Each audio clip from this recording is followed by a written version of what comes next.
Hola, muy buenas tardes. Mi nombre es Adolfo Martínez Palomo. Soy médico y me he dedicado a la investigación.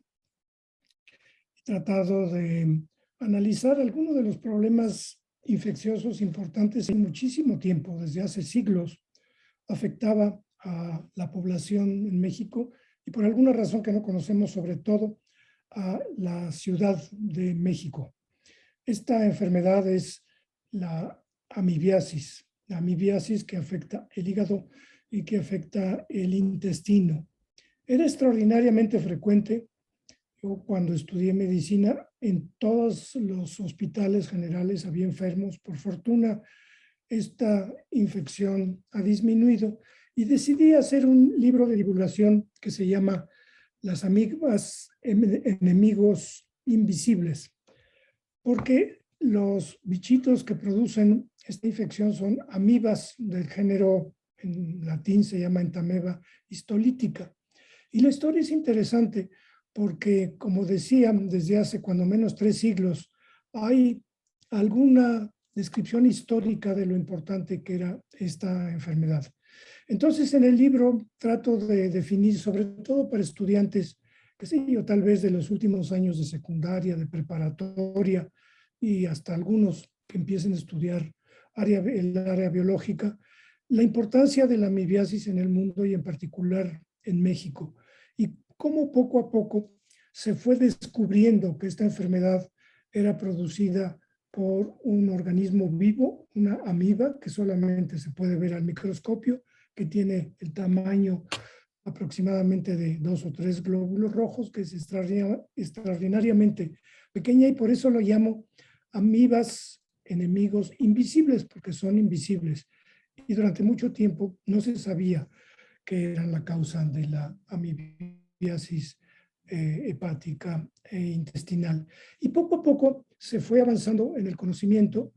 Inicialmente esto se averiguó en Estados Unidos, en una de las grandes universidades que empezaron a analizar esto, pero ya había datos en la India. Había un dato muy interesante porque todavía no se sabía que existía la amiba como agente etiológico, pero sí se sabía que era una infección frecuente y que esta infección muchas veces afectaba el hígado y tenían los enfermos fiebre, se sentían muy mal y tenían como hinchada la parte donde está el hígado.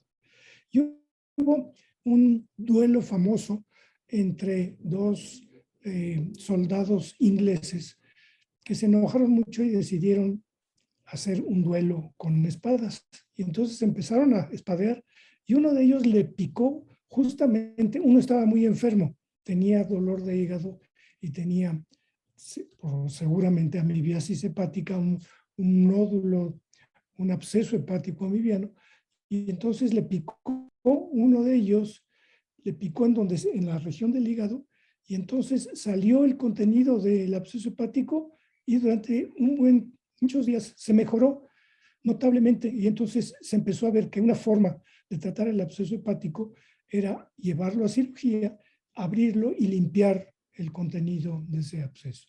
Entonces, tanto desde el punto de vista de la historia de cómo se encontró el microorganismo, como desde el punto de vista del tratamiento quirúrgico primero y luego el tratamiento con los diferentes medicamentos, creo que es una historia interesante de cómo una enfermedad que ha tenido mucha importancia en nuestro país como causa de enfermedad y de invalidez y de muerte, ha sido estudiada y cómo gracias a ello poco a poco ha sido reduciéndose su importancia. Espero que les interese. Hay mucho que aprender de cómo evoluciona la medicina estudiando este libro sencillo y que creo que ya se escribió hace bastantes años, pero ha tenido bastante éxito en buena medida también por la portada, que la hizo el grandísimo Abel Quesada, uno de los más grandes caricaturistas que ha habido en México, y que muy generosamente, después de algunas reticencias, aceptó escribir, dibujar la portada del libro, que contiene nada menos que al responsable de la amibiasis, o uno de los responsables, el hombre que contamina los medicamentos, los alimentos, y que es nada menos que el abominable hombre de los tacos, que es ahí donde se inicia en buena medida en los alimentos y en el agua contaminada la amibiasis.